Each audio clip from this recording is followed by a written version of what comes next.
만약 여러분이 50세 이상이시라면 오늘 이 이야기는 꼭 끝까지 들어주셨으면 좋겠어요.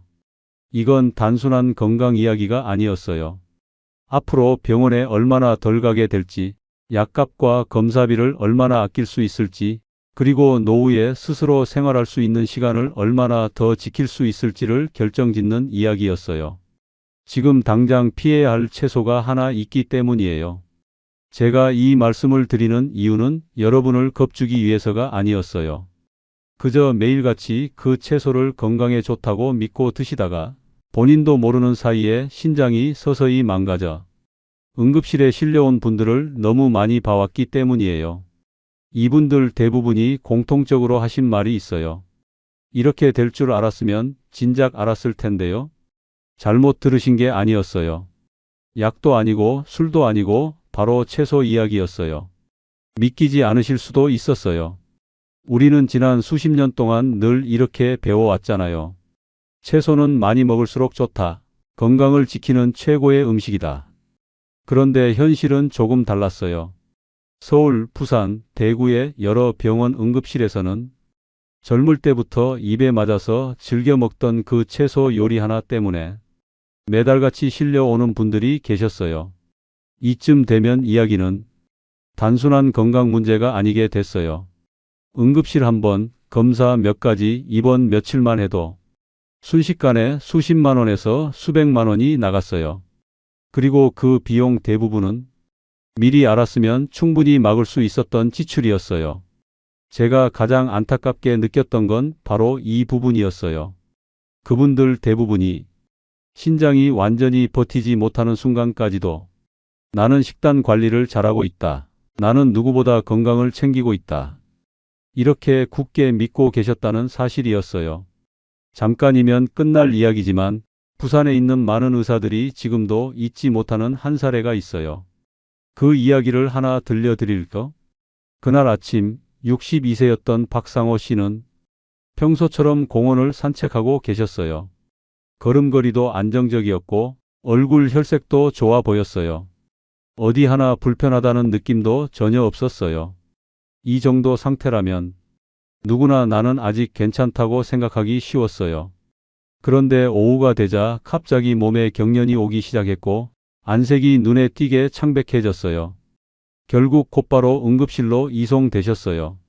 검사 결과를 본 가족분들은 큰 충격을 받으셨어요. 신장 기능이 거의 완전히 망가져 있었기 때문이에요. 이 순간부터 치료 일정이 생활의 중심이 됐고 병원비와 약값이 일상의 걱정으로 들어오기 시작했어요. 가족분들이 이유를 묻자 담당 의사는 아주 짧게 이렇게 말했어요. 이분은 진작 병원에 오셨어야 했습니다. 그리고 그 원인은 다름 아닌 박상호 씨가 건강에 좋다고 믿고 거의 매일 드시던 바로 그 채소였어요.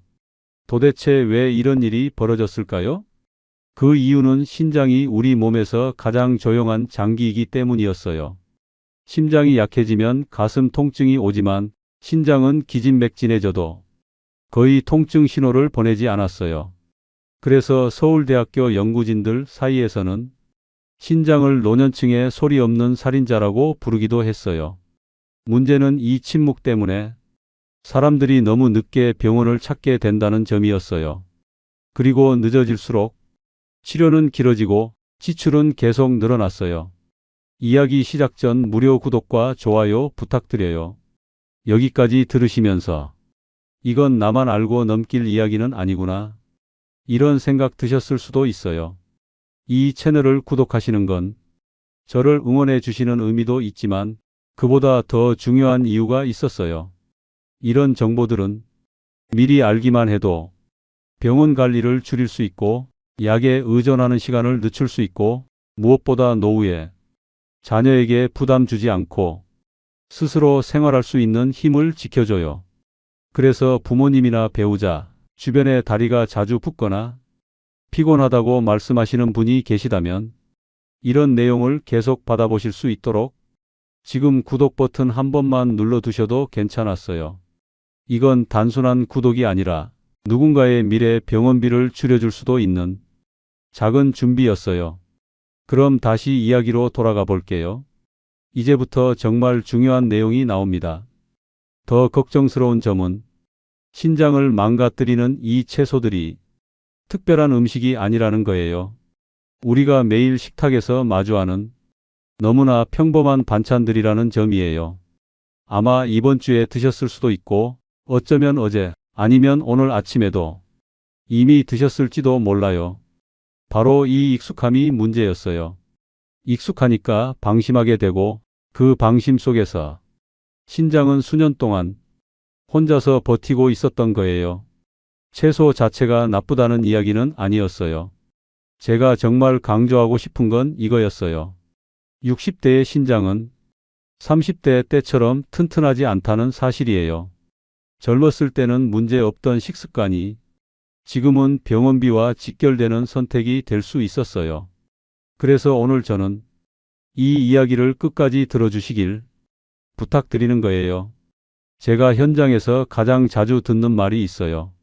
이런 이야기를 들려드리면 많은 분들이 이렇게 말씀하세요. 그런 일은 나한테는 안 일어날 거예요. 저도 예전에는 그렇게 생각했어요. 우리 대부분은 위험이라는 게 눈에 띄게 다가온다고 믿거든요. 아프고 힘들고 분명한 신호가 있을 거라고 생각해요. 그런데 신장 문제는 정반대였어요. 눈에 잘 띄지 않았고 소리도 없었고 아주 조용히 진행됐어요. 이걸 이해하시기 쉽게 비유 하나 들어볼게요. 집에서 쓰는 정수기를 떠올려 보세요. 처음엔 물이 아주 잘 나와요. 깨끗하고 시원하고 문제없어 보여요. 그런데 시간이 지나면 필터 안에 조금씩 이물질이 쌓여요. 당장 물이 안 나오는 건 아니에요. 조금씩 아주 조금씩 느려질 뿐이에요. 그래서 대부분은 그냥 계속 사용해요. 문제가 있다고 느끼지 못하니까요. 신장도 똑같았어요. 신장은 매일 혈액을 걸러주고 노폐물과 필요 없는 미네랄을 배출해요. 젊을 때는 이 작업을 아주 빠르고 정확하게 해냈어요. 하지만 나이가 들수록 그 속도가 느려졌어요. 중요한 건 느려져도 멈추지는 않는다는 점이에요. 그래서 우리는 괜찮다고 착각했어요. 이게 가장 위험한 함정이었어요. 한 분 이야기를 더 해볼게요. 이름은 로라라고 할게요. 실제 이름은 아니에요. 로라는 59살이었고 작은 음식점을 운영하고 있었어요. 하루 종일 서서 일하는 분이었죠. 로라는 스스로를 아주 건강한 사람이라고 생각했어요. 아침엔 채소 주스를 마셨고 점심과 저녁에도 채소 위주의 식사를 했어요. 나는 깨끗하게 먹어요. 이 말이 입에 붙어 있었어요. 그런데 어느 순간부터 변화가 시작됐어요. 아침에 일어나도 피곤했고 저녁이 되면 다리가 부었어요. 로라는 그걸 나이 탓으로 돌렸어요. 요즘 일이 많아서 그래. 비타민 좀 더 먹으면 되겠지. 이 말이 저는 참 마음에 걸렸어요. 왜냐하면 사람들이 비타민으로 해결하려고 할 때는 이미 몸의 신호를 무시하고 있을 가능성이 높았거든요. 검사를 해보니 로라의 신장은 아직 완전히 망가진 상태는 아니었어요. 하지만 분명히 과부하 상태였어요. 혈액 속 특정 미네랄 수치들이 조금씩 쌓이고 있었어요. 아직 통증은 없었지만 이 상태가 계속되면 손상은 시간 문제였어요. 이게 바로 신장 질환의 무서운 점이에요. 아프지 않기 때문에 늦어지는 거예요. 많은 분들이 저에게 이렇게 물어보셨어요. 그럼 나는 어떻게 알 수 있나요? 아주 좋은 질문이에요. 그리고 생각보다 어렵지 않았어요. 신장이 보내는 신호는 아주 작아요.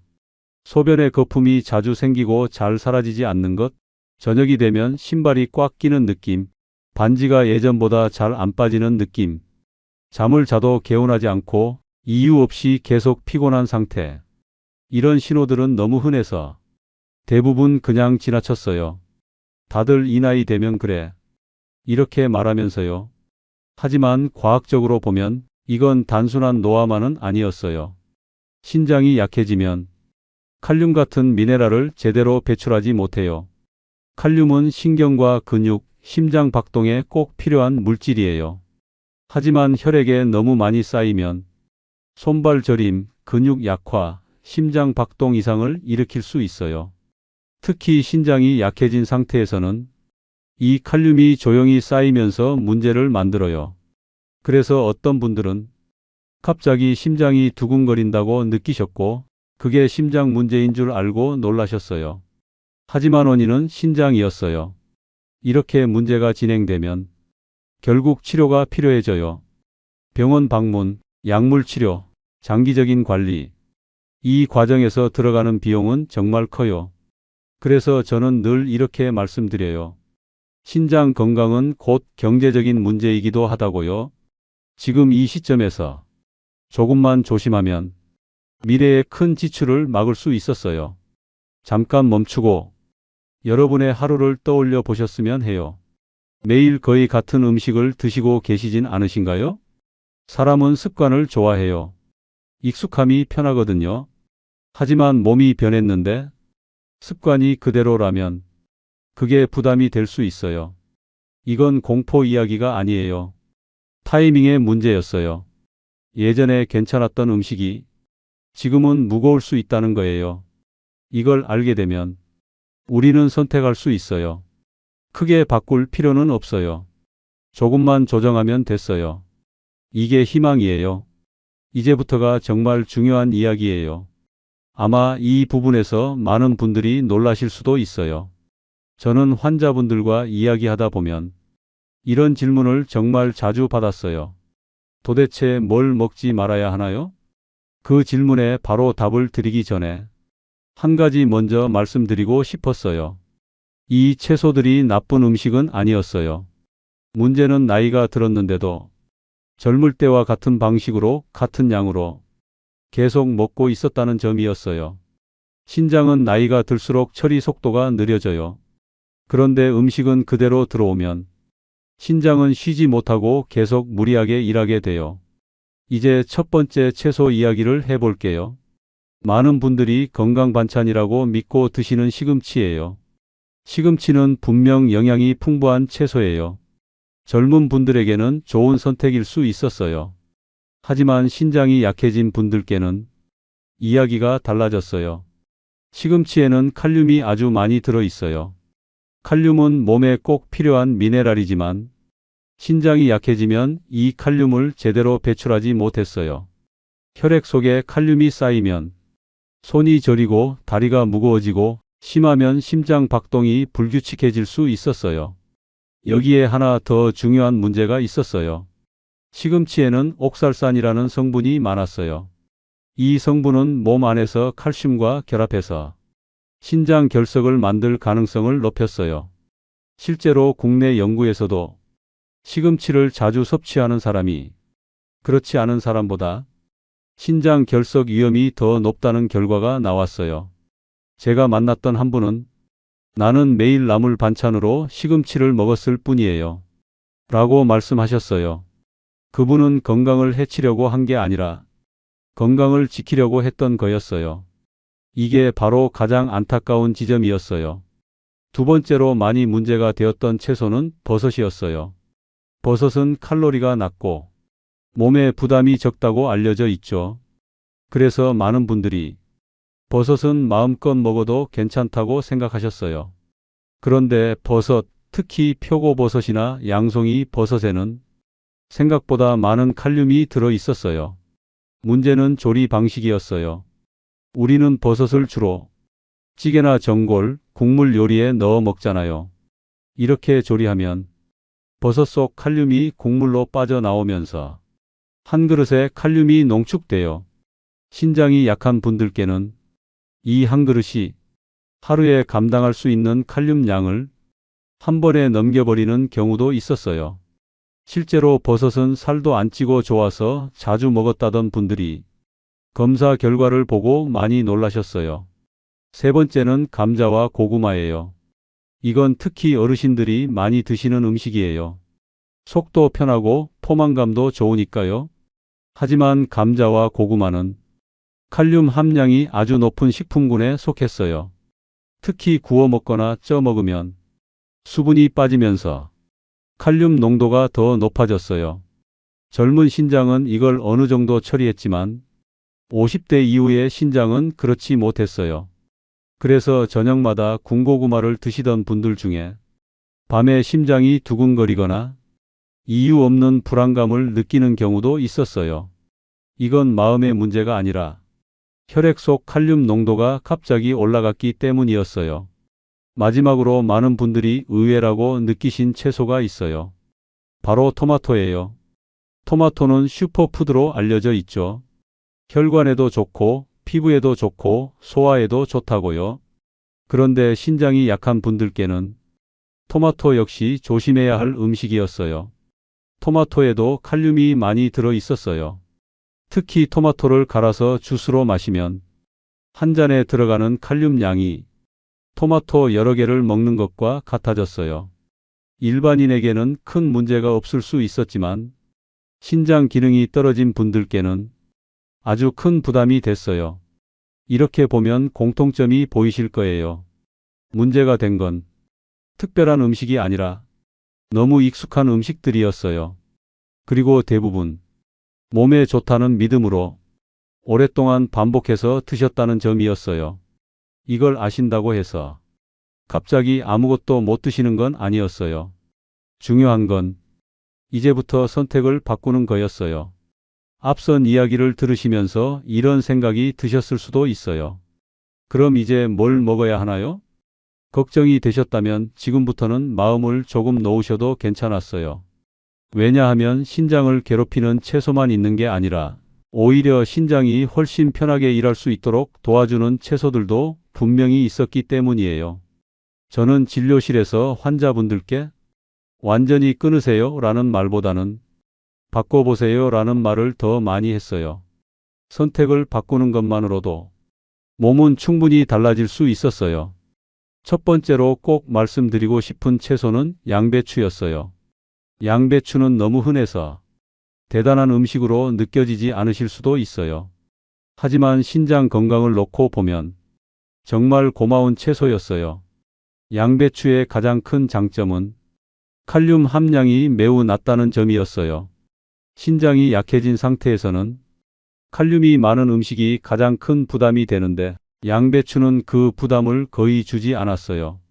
그 대신 비타민 C와 비타민 K를 공급해주고 혈액 속 노폐물이 쌓이는 걸 줄이는 데 도움을 줬어요. 국내외 연구에서도 양배추에 들어있는 항산화 성분이 혈관과 신장 조직의 염증 반응을 낮추는데 긍정적인 영향을 준다는 결과들이 있었어요. 다만 먹는 방법은 중요했어요. 소금에 절이거나 김치로 먹으면 나트륨이 많아져서 신장에 주는 이점이 줄어들었어요. 그래서 저는 생으로 샐러드처럼 드시거나 아주 살짝 데쳐서 싱겁게 드시라고 권해드렸어요. 두 번째로 추천드린 채소는 오이였어요. 오이는 물만 많은 채소라고 생각하시는 분들도 많았어요. 하지만 실제로는 신장에 아주 부드러운 채소였어요. 오이에는 수분이 풍부해서 소변 배출을 자연스럽게 도와줬고 이 과정에서 신장이 무리하지 않도록 도와줬어요. 또 오이에는 규소라는 미네랄이 들어 있었는데 이 성분은 신장 세포가 산화 스트레스를 받지 않도록 보호하는 역할을 했어요.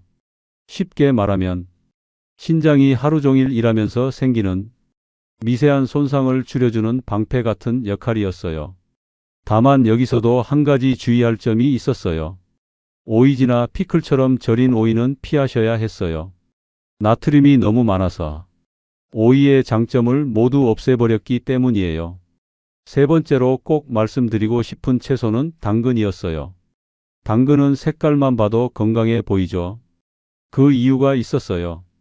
당근에는 베타카로틴이 풍부했어요. 이 성분은 몸 안에서 비타민 O로 바뀌면서 활성산소를 제거하는 역할을 했어요. 활성산소는 신장 조직을 딱딱하게 만들고 노화를 빠르게 하는 원인 중 하나였어요.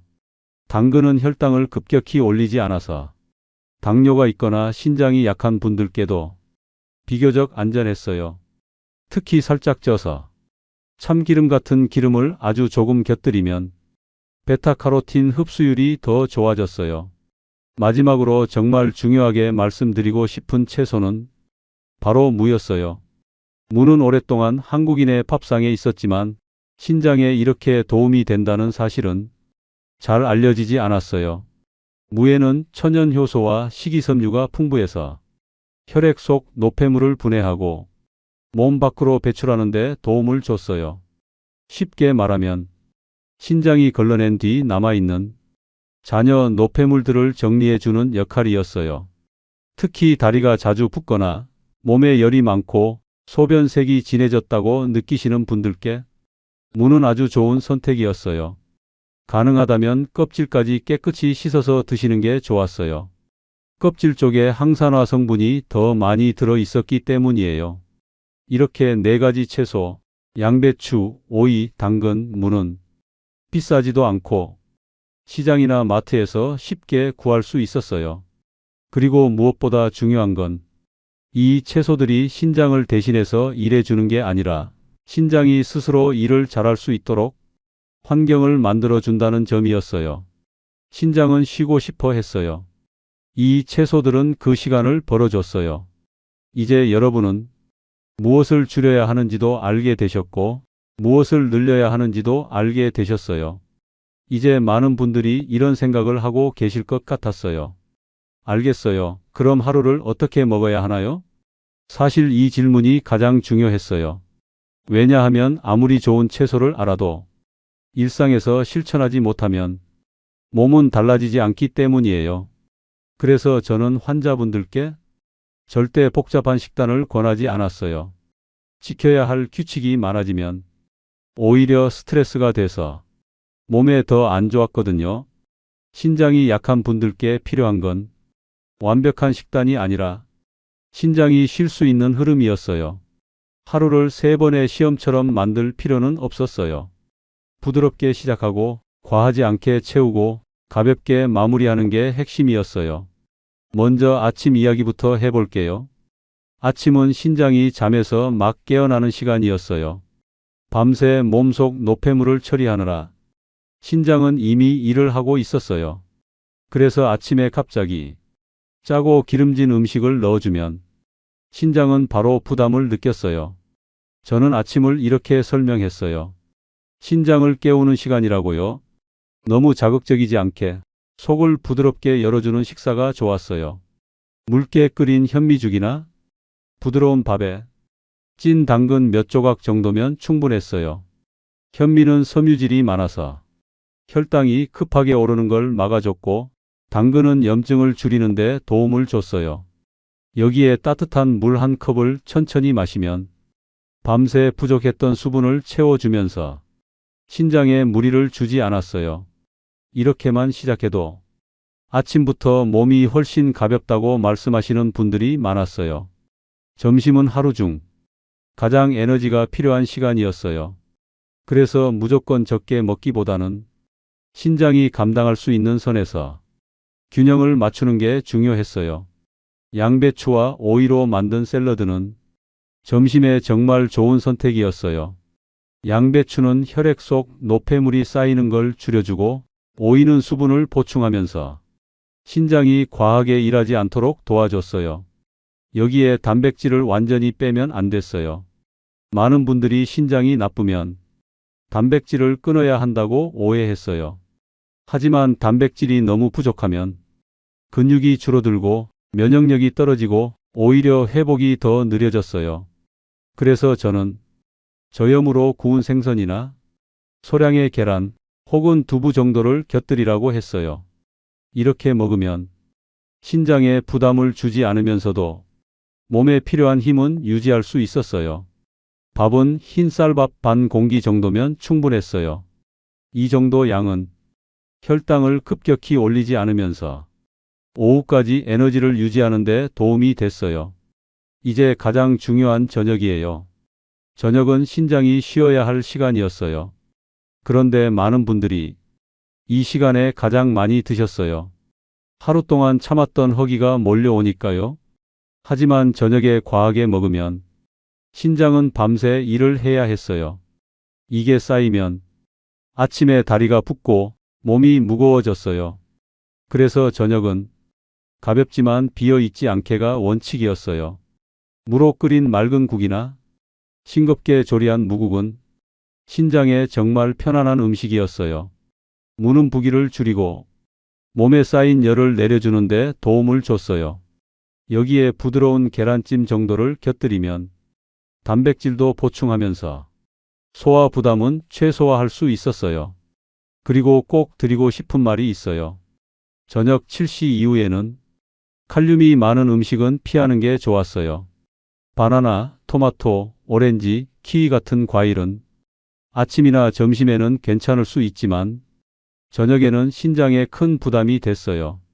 이 시간대에는 신장의 처리 속도가 더 느려지기 때문이에요. 물도 마찬가지였어요. 물을 많이 마시는 게 아니라 나눠서 마시는 게 중요했어요. 한 번에 벌컥벌컥 마시면 신장은 갑자기 몰린 수분을 처리하느라 과부하에 걸렸어요. 그래서 저는 하루 동안 여러 번 조금씩 마시라고 권했어요. 이렇게 하루를 보내면 몸이 눈에 띄게 달라졌어요. 다리가 덜 붓고 밤에 잠이 깊어지고 아침에 일어날 때 몸이 가벼워졌어요. 이건 특별한 약 때문이 아니었어요. 비싼 건강식품 때문도 아니었어요. 신장이 쉴 수 있는 환경을 식단으로 만들어줬기 때문이었어요. 이제 마지막 이야기예요. 지금까지 들으신 내용을 정리하면서 가장 중요한 이야기를 나누고 싶었어요. 많은 분들이 이렇게 말씀하셨어요. 이렇게 간단한 것들이 정말 도움이 되나요? 저도 처음에는 그 질문을 이해했어요. 우리는 늘 복잡한 방법, 비싼 약, 어려운 치료를 떠올리니까요. 하지만 신장 건강만큼은 정반대였어요. 신장은 조용히 망가지는 장기였고 회복도 아주 조용하게 일어났어요. 눈에 띄는 기적처럼 하루아침에 좋아지진 않았지만 분명히 방향은 바뀌었어요. 광주에 사시던 한 분 이야기를 들려드릴게요. 이분도 실제 이름은 아니에요. 63이었던 이분은 겉보기엔 정말 건강해 보이셨어요. 하지만 어느 순간부터 다리가 자주 붓고 이유 없이 피곤하고 잠을 깊이 못 자는 날이 늘어났어요. 병원 검사 결과는 충격적이었어요. 신장 기능이 정상의 절반 수준으로 떨어져 있었어요. 그분은 처음에 이렇게 말씀하셨어요. 저는 특별히 잘못 먹은 것도 없어요. 맞는 말이었어요. 문제는 잘못이 아니라 계속이었어요. 매일 저녁 군고구마, 끼니마다 김치, 갈아서 마시는 채소 주스, 물을 한 번에 많이 마시는 습관. 이 모든 게 하나하나 쌓여서 신장을 지치게 만들고 있었어요. 그래서 그분께 아주 큰 변화를 요구하지 않았어요. 군고구마는 끊고 무국으로 바꾸셨고 김치는 하루 한 번만 드시게 했어요. 물을 벌컥 마시는 대신 나눠서 드시게 했고 매일 20분 정도만 가볍게 걷게 했어요. 그리고 앞서 말씀드린 신장에 부담이 적은 채소 위주로 식단을 구성하셨어요. 3개월이 지났을 때 다리 붓기가 눈에 띄게 줄었어요. 6개월이 지나자 혈액 검사 수치가 조금씩 좋아지기 시작했어요. 1년이 지난 뒤에는 처음 병원에 오셨을 때보다 훨씬 안정된 상태가 되었어요. 그분이 하신 말이 저는 아직도 기억에 남아요. 바꾼 건 몇 가지 안 되는데 몸이 이렇게 달라질 줄 몰랐어요. 이게 바로 신장 관리의 핵심이었어요. 많은 분들이 아무 생각 없이 하고 있는 행동들이 사실은 신장을 매일 조금씩 힘들게 하고 있었어요. 토마토나 호박을 주스로 마시는 습관, 저녁마다 고구마나 감자를 먹는 습관, 김치를 끼니마다 먹는 습관, 진통제를 자주 먹는 습관. 이 중 하나만 있어도 신장은 쉬지 못했어요. 여기에 한 가지 더 중요한 부분이 있었어요. 바로 물이었어요. 물을 많이 마시는 게 좋은 게 아니라 어떻게 마시느냐가 중요했어요. 한 번에 많은 물이 들어오면 혈액 속 나트륨 농도가 갑자기 떨어질 수 있고 신장은 그 균형을 맞추느라 더 많은 일을 해야 했어요. 그래서 조금씩 자주 마시는 게 신장을 가장 편안하게 해주는 방법이었어요. 또 한 가지 오해가 있었어요. 신장이 나쁘면 단백질을 끊어야 한다. 이건 사실이 아니었어요. 단백질이 너무 부족하면 근육이 줄고 면역력이 떨어지고 낙상 위험이 커졌어요. 그래서 신장에 부담이 적은 방식으로 적당한 단백질을 유지하는 게 중요했어요. 이 모든 이야기를 종합하면 결론은 아주 단순했어요. 신장을 살리는 건 특별한 무언가가 아니었어요. 오늘 저녁 반찬 하나, 물을 마시는 방법 하나, 밤에 먹는 간식 하나를 바꾸는 일이었어요. 그리고 이 작은 선택들이 미래의 병원비를 줄이고 병원에 묶이지 않는 삶을 만들어줬어요. 신장은 말하지 못하지만 우리는 들을 수 있었어요. 다리 붓기, 피로감, 잠의 질, 소변의 변화. 이 신호들을 나이 들어서 그렇다로 넘기지 않는 순간 이미 관리가 시작된 거였어요. 지금 이 영상을 보고 계신 이 순간도 늦지 않았어요. 오늘부터 한 가지만 정해보세요. 저녁을 조금 더 가볍게 먹겠다고, 물을 나눠 마시겠다고, 김치 양을 줄이겠다고. 이 작은 약속 하나가 여러분의 신장을 지켜줄 수 있었어요. 지금까지 소개한 의사 김도연 박사였습니다.